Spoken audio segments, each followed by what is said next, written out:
and around the world.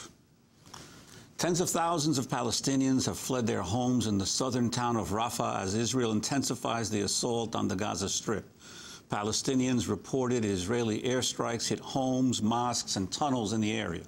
Meanwhile, Agence France Presse quoted witnesses as saying that dozens of Israeli tanks had entered southern Gaza and were heading towards Rafah. Fierce fighting was also reported between Palestinian fighters and Israeli soldiers around Khan Yunis. Earlier today, the UN said Israeli forces fired on one of its relief convoys trying to pick up supplies. Al Jazeera reports at least one Palestinian was killed and 2 others injured in the attack. Meanwhile, Israel continued its bombardment of Gaza with 60 airstrikes overnight. Residents described it as among the heaviest bombardments since the offensive began.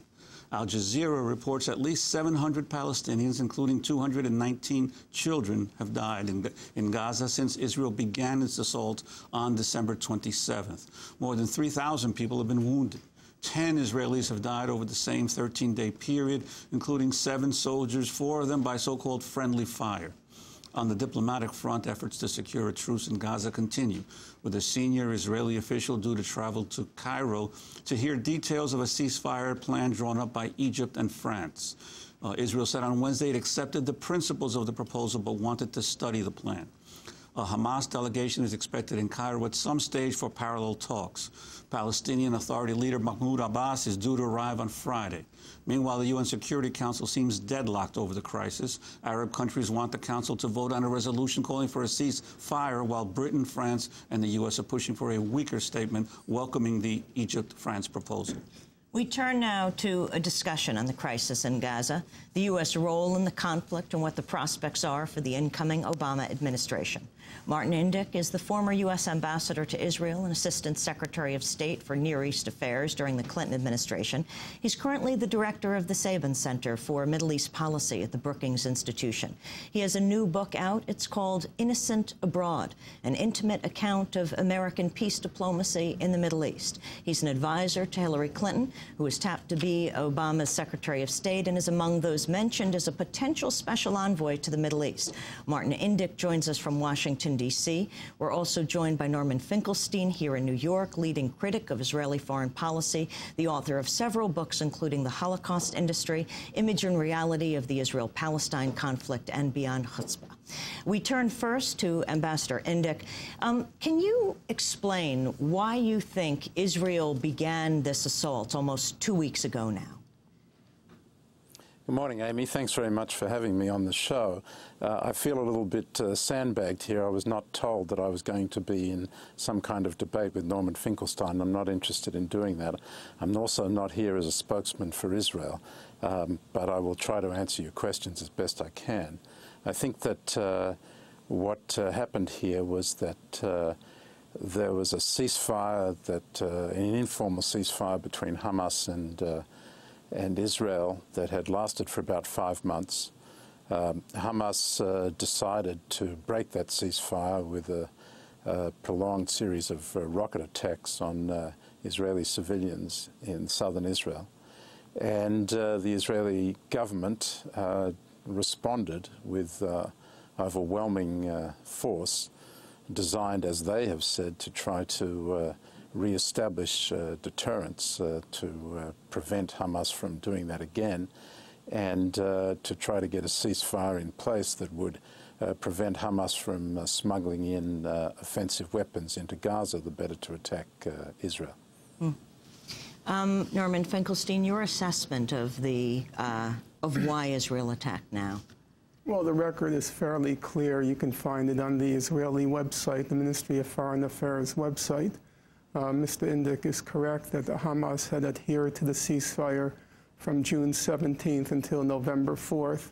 On November 4th, here Mr. Indyk, I think, goes awry. The record is clear.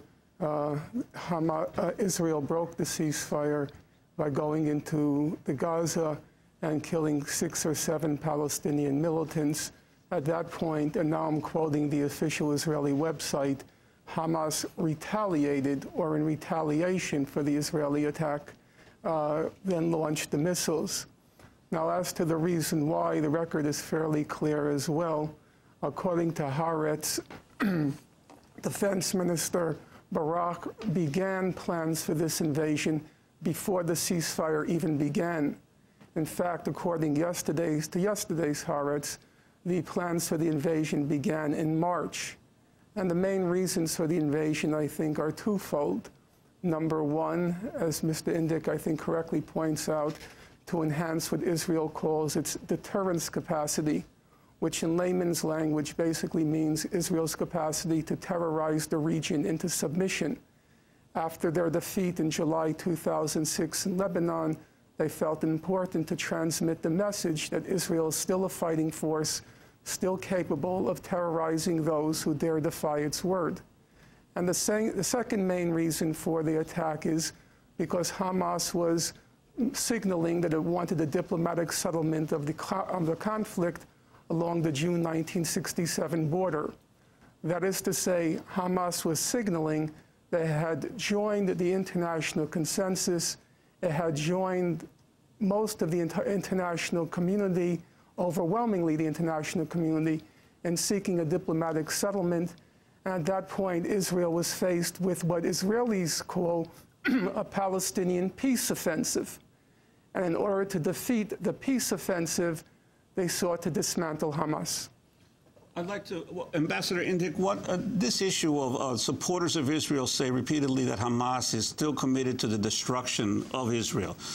Is your sense that over the last year or so there has been some kind of a change in the viewpoints of the Hamas leaders? No, I don't think there's any evidence of that. Hamas is very clear that it will not make peace with Israel, it will not recognize Israel. Its intention is to destroy the Jewish state, that it's an abomination in the midst of the Arab heartland, Islamic world, and so on. And I don't see that there's any change in that whatsoever. I think the change that's taken place is a change on the ground. Hamas, having won the PA elections, and then we don't need to go into the details of that, but essentially what happened was, as a result of a competition between Hamas and Fatah over who would rule, Hamas took control of Gaza by force in what was in effect a putsch against the Palestinian Authority.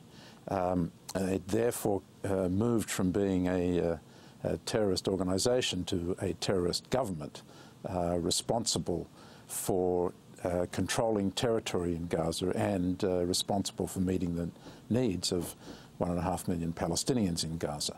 That was a fundamental change in Hamas's organization. By the way, it was a change which was hotly contested within Hamas. The external leadership of Hamas, which is based in Damascus, led by Khalid Mashal, was at the time deeply opposed to the idea of taking control of Gaza, precisely because he did not want to be responsible for meeting the needs of the Gazans. But the militants of Hamas in Gaza decided to take on Fatah and kick them out. And as a consequence, Hamas was then placed in a dilemma. It may, over time, as they face the consequences of having to rule in Gaza, it may over time moderate their position. Certainly now they have to consider, in the context of the diplomatic efforts underway that you detailed for a ceasefire, what is more important to them. Continuing their ability to attack Israel from Gaza, and in that case they will not accept the kind of arrangements that Israel is now insisting on that would prevent them smuggling in offensive weapons, or whether they want to focus on meeting the needs of the Palestinian people. For that purpose, they will need the opening of the passages so that goods and people can flow in and out of Gaza. In other words, they're going to face a choice between whether they want to have the ability to use this ceasefire eventually, when it will be established, to continue their what they call resistance, what normally we understand as violence and terrorism against civilians, whether they're going to continue that or whether they're going to focus on meeting the needs of the people that they are responsible for in Gaza. And that dilemma, as I say, over time may lead to a moderation, but I don't see it yet. Norman Finkelstein. Well, I think the problem with Mr. Indyk's presentation is he constantly reverses cause and effect. Just as he said a moment ago that it was Hamas which broke the ceasefire, although he well knows it was Israel that broke the ceasefire on November 4th, he now reverses cause and effect as to how the present impasse came about. In January 2006, as he writes in his book, Hamas came to power in a free and fair election.